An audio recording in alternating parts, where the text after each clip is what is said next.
Seguimos con la conexión con Mario Arnaldo, que volvemos a saludar. Don Mario, buenas noches. Gracias por atender a las cámaras del Gato. Muy buenas noches de nuevo. Bueno, hemos escuchado a Susana, un testimonio impactante. También hemos hablado con un teniente coronel de la UME que nos ha explicado cómo fueron esas labores, digamos, de ayuda, de rescate. Pero ¿qué ha fallado, señor Arnaldo, a su juicio? ¿Se podía haber evitado que esos 3.000 vehículos, casi 7.000 ciudadanos, se vieran afectados por el temporal y tuvieran que pasar, como ha sido el caso de Susana, la noche a la intemperie, en la carretera, nevando? Sin duda. Mire, la nieve es un fenómeno que no es evitable. La Administración no puede hacer nada para que deje de nevar. Pero precisamente casos como estos y acontecimientos como estos se pueden prever, máxime cuando además hubo una información de alerta meteorológica. Por tanto, en este sentido, y es muy elocuente, la doctrina que ya en el año 2010 el Tribunal Supremo estableció desde el punto de vista jurídico para establecer la responsabilidad en casos similares a este. Ocurrió en la AP1 en Burgos Armiñón, un caso como este que condenaron a la empresa concesionaria porque la responsabilidad es clara de la empresa concesionaria del peaje. Y establece el Tribunal Supremo que, siendo previsible, se puede adoptar las medidas adecuadas. Primero, con un aumento de la información, para que el ciudadano, antes de entrar en la autopista, pueda saber en qué situación se va a encontrar. Se tiene que adoptar medidas para aumentar también los medios materiales y humanos que se necesitan en cada momento. Piensen que el plan de vialidad invernal que hacen las autopistas lo hacen cada temporada, pero luego tú tienes que ajustar las necesidades a cada nevada, a cada fin de semana o a cada día. No es lo mismo un día normal que un día con intensa nevada, porque a lo mejor tienes que tener, si tienes 4 quitanieves, tienes que duplicar o triplicar los medios materiales para dejar expeditar la vía. Estamos hablando de un servicio público esencial, como es una autopista de peaje, por lo cual el ciudadano paga un servicio para ir con seguridad, para circular con seguridad.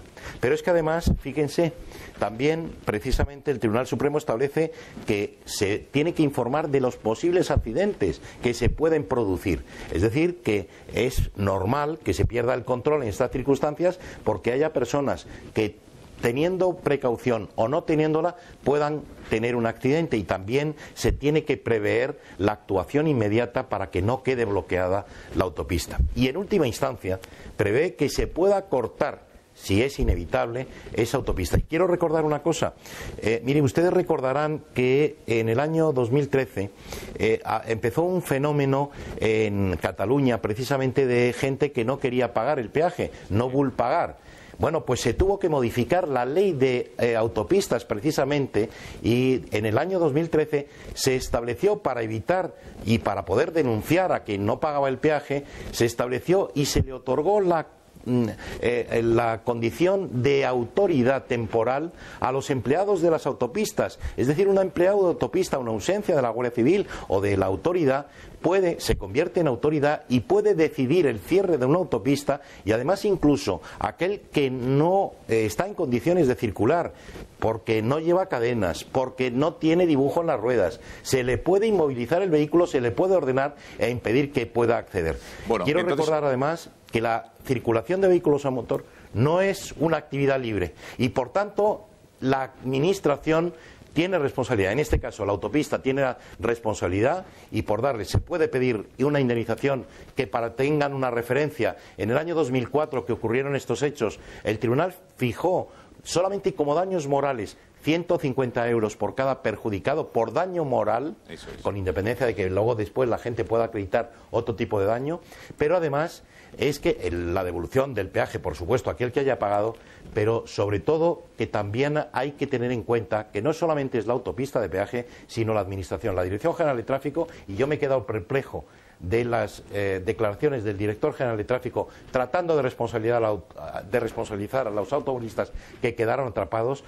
Vamos a ello, señor Arnaldo. La ley de tráfico establece que en primer lugar, es de la Dirección General. Señor Arnaldo, en primer lugar, era sabido por todos, o al menos por las partes y por los ciudadanos que se suelen informar, que este fin de semana se iba a producir un temporal y que iba a afectar a media España. Con lo que, ¿Cree que hubo un problema de mala información o desinformación? Porque claro, todo el mundo dice, en Twitter había actualizaciones y demás, pero una persona mayor o una persona que no utiliza las redes sociales, que no tiene Twitter en su teléfono móvil, ¿cómo se informa? Más allá de ver los telediarios, lo digo porque yo no sé si no están bien los cauces de información, si es que ha habido desinformación, ¿cómo sabían los ciudadanos de que podía haber o podía ocurrir lo que ocurrió finalmente?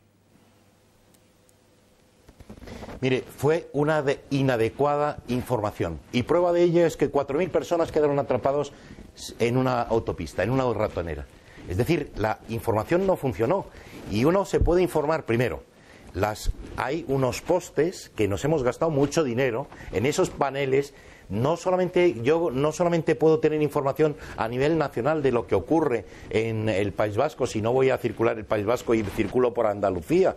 Es decir, la información se tendrá que dar sectorialmente y al destinatario que le interesa. Pero es que en la carretera hay unos paneles de información donde hay que dar esa información precisa y adecuada. Y desde luego eso a esas 4.000 personas no les sirvió esa información. Información previa.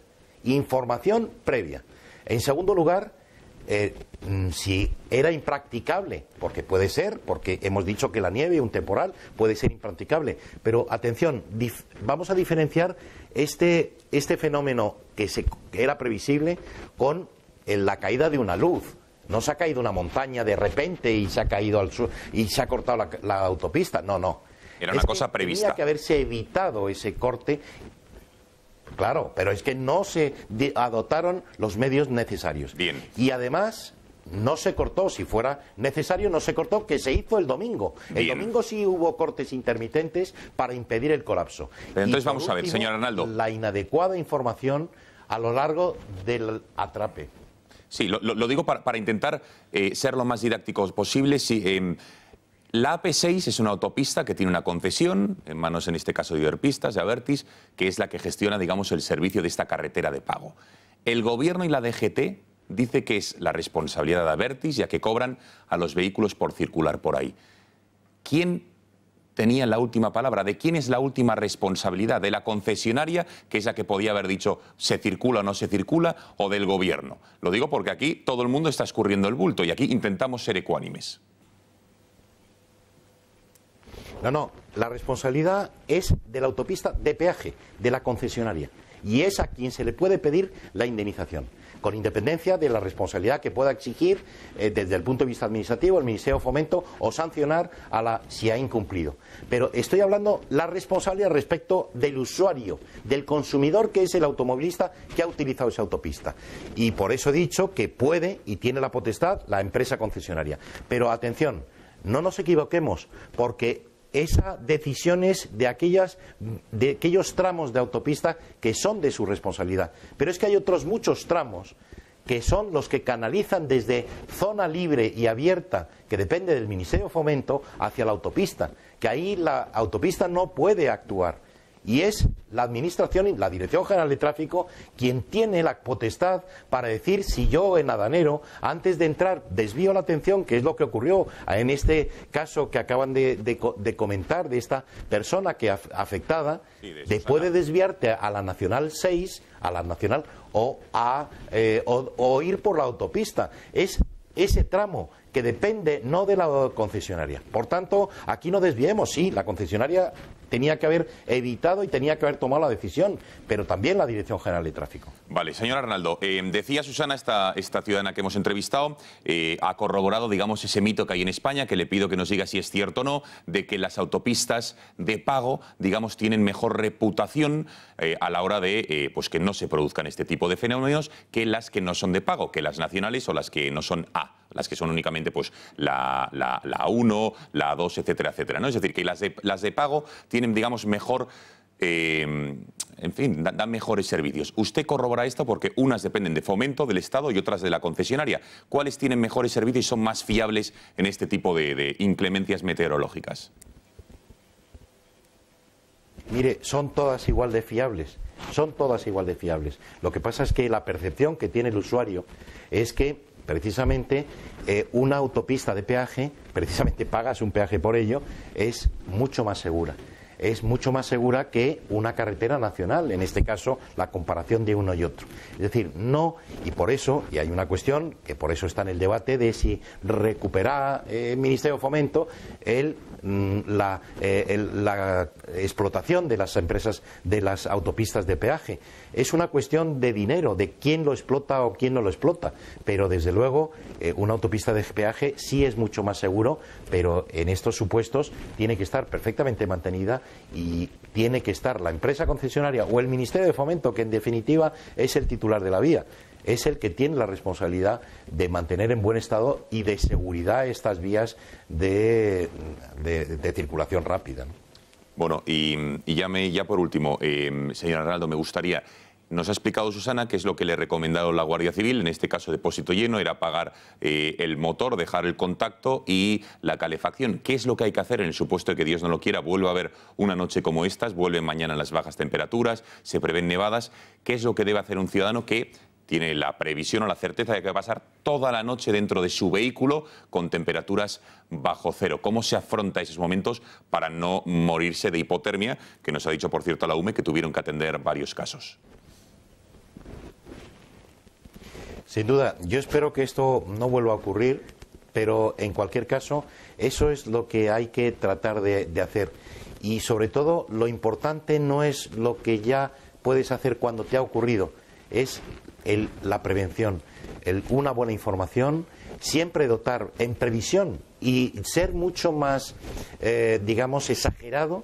Ser excesivamente exagerado llevando comida, llevando mantas dentro del vehículo. Y un consejo, yo siempre digo que las cadenas, aunque ya no todos son cadenas, hay más sencillas como pueden ser los forros, que tienen igual de eficacia, pero yo siempre digo que las estrenen no ahora, no en enero, en invierno, estrénenlas en agosto, que es cuando uno, sin problemas, puede practicar, porque cuando hay nieve y estás en una situación de frío, de nerviosismo, es muy difícil que puedas actuar. Y desde luego hay una cuestión, si tú dejas bloqueado a la gente, mire, en 2 centímetros de nieve las cadenas pueden ser efectivas. En 20 centímetros de nieve, si has dejado toda una noche a la gente bloqueada, desde luego es difícil de poder actuar ahí.